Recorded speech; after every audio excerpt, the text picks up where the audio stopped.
इस वक्त बड़ी खबर आ रही है। हॉर्मुज में भारतीय जहाजों की इजाजत पर एमईए ने बयान दिया है। जयशंकर और अरागची में जहाजों की सुरक्षा पर बात हुई है। जयशंकर और अरागची में 3 बार बातचीत हुई है, ये कहा है एमईए ने। तीसरी बार की बातचीत में जहाजों की सुरक्षा पर चर्चा को लेकर बातचीत की गई।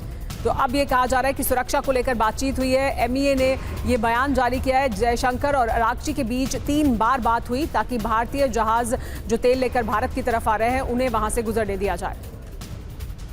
पिछले कुछ दिनों में विदेश मंत्री और ईरान के विदेश मंत्री के बीच 3 बार बातचीत हुई है।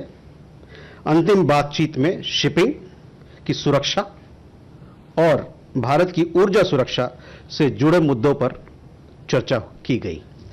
इसके अलावा अभी मेरे लिए कुछ भी कहना जल्दबाजी होगा। बहरीन के मुहर्रक में ड्रोन अटैक हुआ है। शाहिद ड्रोन से ईरान ने यहां हमला किया है। तेल टैंकर पर ईरान ने बड़ा हमला किया। हमले के बाद यहां भीषण आग भी लग गई। देखिए, ये हमला बहरीन के मुहर्रक में ड्रोन अटैक के बाद की तस्वीरें हैं। ये भीषण आग लगी है। तेल टैंकर पर ईरान ने किया था ये हमला और उसकी वजह से देखिए किस तरह की आग यहां पर लगी है। शाहिद ड्रोन से यह हमला किया गया। बहरीन के मुहर्रक में ड्रोन अटैक से जो तबाही हुई है उसकी दृश्य है। एक और बड़ी खबर, बहरीन में ईरान ने जो ड्रोन हमला किया है उससे जुड़ी बड़ी जानकारी आ रही है। बहरीन के होटल को भी टारगेट किया गया है। बहरीन में लगातार ईरान हमले कर रहा है। ईरान का ये भी कहना है कि हम जिन जगहों पर हमले कर रहे हैं यहाँ पर अमेरिकी अधिकारी मौजूद हैं या अमेरिकी सैन्य अधिकारी मौजूद हैं, अमेरिका के लोग इस तरह के मौजूद हैं जो कि ईरान पर हो रहे हमलों में शामिल हैं और इस वजह से इन जगहों पर हमले किए जा रहे हैं।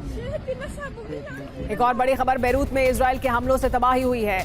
रामलेट अल बैदा बीच पर हुआ है ये बड़ा हमला। इजरायली हमले में 8 लोगों की मौत हुई है। बेरूत में इजराइल के हमलों से तबाही हुई है। एक और बड़ी खबर, युद्ध में ईरान की मदद कर रहा है रूस। खाड़ी में ड्रोन हमले के तरीके ये बता रहे हैं कि मदद की जा रही है। एयर डिफेंस को चकमा देने की जो रणनीति है उसमें रूस की मदद से ही ये संभव हो पा रहा है, ऐसा कहना है एक्सपर्ट्स का।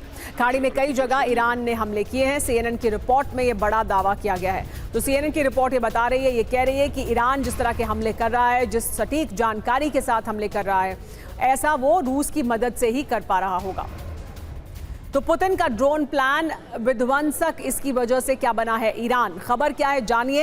एयर डिफेंस को चकमा देकर तबाही मचा रहा है ईरान। दावा यह है कि ईरान को हमले के लिए ड्रोन टैक्टिक्स सिखा रहा है रूस। रूस ने ईरान को सिखाया है एक साथ कई ड्रोन से किस तरह से हमले किए जाएं ताकि एयर डिफेंस सिस्टम को चकमा दिया जा सके। बीच में रास्ता बदलने वाले ड्रोन इंटरसेप्ट नहीं हो सकते हैं।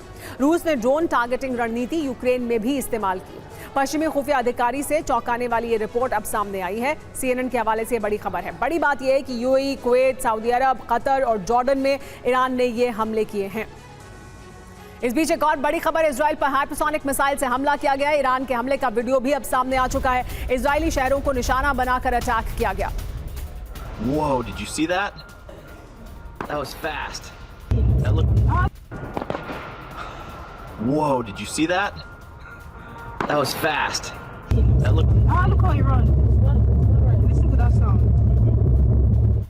ईरान पर अमेरिका के हमले तेज हो गए। ईरानी एयरबेस पर अमेरिका ने हमला किया है। हमले में युद्धक विमानों में आग लग गई है। ईरान के कई युद्धक विमान जलकर खाक हो गए हैं। ईरान की एयर डिफेंस क्षमता कम होने का दावा किया जा रहा है। सेटकॉम के हवाले से ये बड़ी खबर सामने आई है। एक और बड़ी खबर, मध्य पूर्व में एयर डिफेंस सिस्टम की कमी दिखाई दे रही है। साउथ कोरिया से थाड हटाएगा अमेरिका।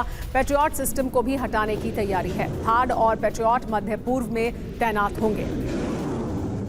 तो अब तैनाती बदली जा रही है। क्यों? क्योंकि साउथ कोरिया का रक्षा कवच खाड़ी देशों को क्या बचा लेगा, क्या हो रहा है दरअसल और इससे क्या बदलेगा। खाड़ी देशों को बचाने के लिए अमेरिका ने नई रणनीति बनाई है। साउथ कोरिया में तैनात थाड खाड़ी ले जाया जाएगा। पैट्रियट डिफेंस सिस्टम भी अरब देशों में तैनात होंगे। वजह यह है कि ईरानी हमलों से खाड़ी के देशों में जबरदस्त तबाही हो रही है। जॉर्डन, कतर और यूएई में डिफेंस सिस्टम तबाह हो गए हैं। बड़ी बात यह है कि अमेरिकी फैसले का दक्षिण कोरिया ने विरोध किया है। थाड हटाने से नॉर्थ कोरिया को फायदा होगा। इस बीच इजराइल ने ईरान को सबक सिखाने के लिए बहुत लंबे वक्त का इंतजार किया है। अब मिशन की शुरुआत हुई है तो इजराइल ईरान को पूरी तरह से तबाह करने की कोशिश में है। लेकिन इस बीच ऐसे संकेत मिले हैं कि ट्रंप अब इस युद्ध को रुकवा सकते हैं। इजराइल मानता है कि अभी ईरान में जितनी तबाही हुई है वो नाकाफी है, जबकि अमेरिका को ये लग रहा है कि ईरान पर जिस मकसद से हमला किया गया था वो पूरा हो चुका है। ऐसे में इजराइल अब और तेज रफ्तार से ईरान पर हमले की योजना में है ताकि कम समय में ही इजराइल सभी टारगेट नष्ट कर सके। अमेरिका की तरफ से विटकॉफ ने कहा है कि ईरान में यूरेनियम संवर्धन के सभी ठिकाने नष्ट हो चुके हैं। विटकॉफ और कुशनर इजराइल जाने की तैयारी में हैं। इजराइल ईरान को अधिक से अधिक नुकसान पहुंचाना चाहता है। इजराइल ने युद्ध विराम की आशंका में हमलों की रफ्तार को तेज कर दिया है। ईरान में बड़ी तबाही मचाने के लिए इजरायली सेना बड़े हमले की प्लानिंग कर रही है। इजराइल ने बोइंग के साथ करार किया है। बोइंग से 5000 बम खरीदे जा रहे हैं। इजराइल को बम 36 महीने बाद मिलेगा। बोइंग हवा से बरसाने वाला बम देने वाला है। इजराइल के पास फिलहाल गाइडेड बमों का स्टॉक है। इजरायली बम 64 किलोमीटर दूर तक हमला करते हैं। इजराइल बम से ईरान की सीमा के करीब तबाही मचाना चाहता है। ट्रंप के दूत विटकॉफ और कुशनर अगले हफ्ते इजराइल आएंगे। इजराइल ईरान में तालमेल पर रणनीति बनाई जाएगी। इजराइल से युद्ध के मिशन को पूरा करने पर वार्ता की जाएगी। इजरायली एयरबेस पर हमले की कोशिश हो रही है। ईरान इजरायली वायुसेना से इंतकाम लेना चाहता है। एयरबेस के करीब इजराइल ने भारी सुरक्षा इंतजाम किया है। ईरान के बिजली ठिकानों पर अब हमले नहीं हो रहे। ईरान के रिहायशी इलाकों पर भी हमले नहीं हो रहे। अमेरिका ईरान के नागरिकों को नुकसान नहीं पहुंचाना चाहता। इजराइल ने अहम टारगेट नष्ट करने का दावा किया है। न्यूक्लियर मिशन से जुड़े ठिकाने तबाह हो चुके हैं। बैलिस्टिक मिसाइल प्रोडक्शन को भी प्रभावित किया गया है।